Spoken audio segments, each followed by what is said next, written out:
There is a category of organizational decision that only reveals its full genius in retrospect. The kind of move that looks uncomfortable at the moment of execution generates criticism from a fan base attached to the player being surrendered, and then slowly, methodically, over the course of the following 12 months, transforms into the definitive proof that one front office was operating on an entirely different intellectual plane than its counterpart across the negotiating table. The Brandon Carlo transaction belongs in that category, and the more completely the current standings and Fraser-Minton shootout backhand illuminate what Boston actually acquired versus what Toronto actually received, the more the gap between those two front offices reveals itself as something considerably more structural than a single fortunate trade. Brandon Carlo Boston Bruins trade Toronto Maple Leafs 2025. Let us establish a competitive geography of where both franchises currently stand, because the standings table is the most honest document in professional hockey. More honest than any press conference, more honest than any general manager's public assessment of his own decisions, and more honest than any media narrative constructed to protect the reputations of the people who made the choices that produced the current reality. Boston, theoretically in a retooling year, is actively hunting a playoff position. Toronto, theoretically in win-now mode with the most expensive offensive core in the league, is sitting at 70 points while Auston Matthews recovers from an injury sustained on a hit that went unanswered, the ultimate consequence of the physical protection erosion that this franchise's deadline decisions have been progressively accelerating. The competitive inversion of those two positions is not incidental. It is a direct, documentable result of two organizations making opposite quality decisions over the same 12-month period. NHL Atlantic Division Standings 2026 Boston-Toronto comparison. The Carlo transaction structure contains a dimension that received insufficient analytical attention at the moment of its execution, and that now demands examination with the clarity that hindsight provides. The top 5 protection clause attached to Toronto's first-round pick in 2026 was a single meaningful concession that Brad Treliving extracted from the negotiation. The organizational insurance policy against the catastrophic scenario where Carlo's arrival failed to prevent Toronto from collapsing into the lottery's most consequential territory. That clause is now the most important sentence in any contract currently affecting the Maple Leaf future, because the mathematical distance between Toronto's current 70 points and the top 5 threshold represents the only remaining question of genuine consequence for this franchise's draft positioning. Everything else, the playoff race, the remaining schedule, the coaching adjustments, has been subsumed by the single overriding question of where Toronto's pick lands and whether it stays in Canada or travels to Massachusetts. NHL Draft Lottery Top 5 Protection Clause Pick Value Analysis. The 70-point milestone achieved against Minnesota warrant examination, not as a competitive accomplishment, but as a mathematical data point in the draft lottery calculation. Reaching 70 points does not represent meaningful progress toward playoff qualification in the current Atlantic Division landscape. It represents movement along the standing spectrum that has direct implications for protected picks behavior. And the unsettling reality for Toronto's fan base is that the offices in Massachusetts process that Minnesota victory with considerably more analytical interest than the offices in Toronto. Boston's front office understands precisely what each Toronto point means to the value of the asset they're positioned to receive. The Bruins are not passive observers of Toronto's remaining schedule. They are active stakeholders whose organizational interests are directly served by Toronto's continued mediocrity, creating the remarkable dynamic of franchise's rival functioning as an invested monitor of the host team's point accumulation. With 10 teams currently operating below Toronto's point total, the mathematical buffer between the Maple Leafs and the top 5 territory provides a degree of protection against the worst-case scenario. But the buffer's reliability depends entirely on Toronto's performance across the remaining schedule and a roster stripped of its physical foundation, operating without its franchise player at full health.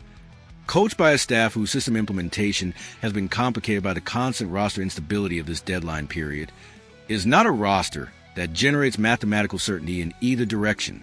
Every game carries genuine uncertainty. Every loss reduces the buffer, and every reduction in the buffer increases the probability that the pick Boston receive improves from a merely useful late lottery selection into something genuinely franchise-altering. NHL draft lottery probability calculation, remaining schedule impact. Draft pick scenario Toronto points range Boston receives estimated lottery odds. Pick stays top. 5 protected below top.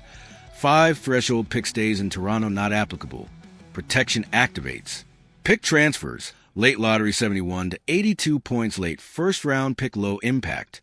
Pick transfers. Mid lottery 65 to 70 points. Mid first round pick moderate franchise impact. Pick transfers. Top. 6 near top. 5 threshold high value selection significant franchise impact. Full protection triggers top. 5 finish pick. Deferred to 2027 maximum Toronto. Exposure next year. Exporter. Copier. The Fraser-Minton dimension of this analysis is where the organizational verdict against Toronto becomes genuinely irreversible rather than merely uncomfortable. Minton is not a peripheral prospect whose development timeline remains sufficiently uncertain to allow charitable interpretation of the trade. He is a 20-year-old center who, in a 9-round shootout against Washington, was a player his coaching staff trusted to end the game, and who delivered a backhand with the technical precision and psychological composure that defines players whose competitive ceiling is not theoretical, but already partially visible in the way they perform when the environment is most demanding. Fraser-Minton Boston Bruins, shootout goal Washington Capitals 2026. Marco Sturm called Minton's number in that shootout because the coaching staff had already developed sufficient confidence in the player's mental architecture to trust him in a situation where failure carries maximum consequence and success requires executing under the specific pressure that separates prospects from NHL contributors. That trust is earned incrementally through practice performances, through regular season situations of escalating difficulty, through the accumulation of evidence that the player's response to competitive stress is reliable rather than variable. Minton had already provided enough of that evidence for his coaches to make him the decisive shooter in a game-deciding sequence. That is not a development trajectory. That is an arrival.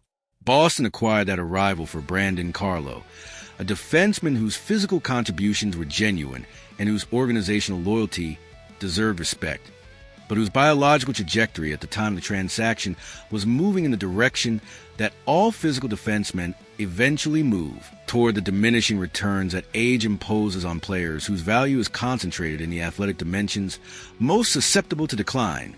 The Bruins organization looked at that trajectory honestly, calculated what the market would pay for a player at that specific point in his career arc, and identified a counterpart willing to pay a premium because organizational desperation had temporarily suspended its capacity for accurate asset valuation.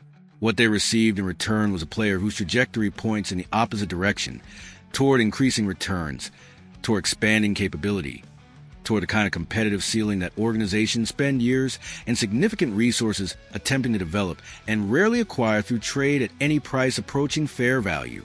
NHL prospect acquisition versus veteran trade value trajectory analysis.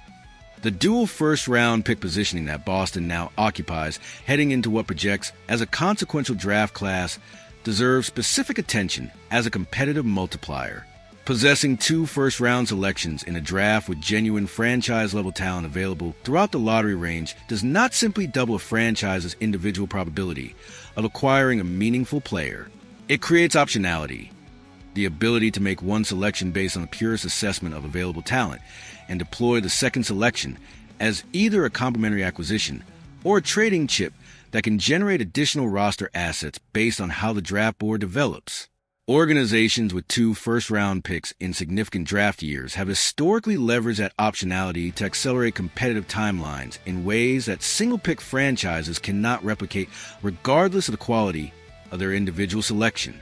Boston is positioned to exercise that optionality while simultaneously integrating Minton into a roster that is already demonstrating playoff competitive capability.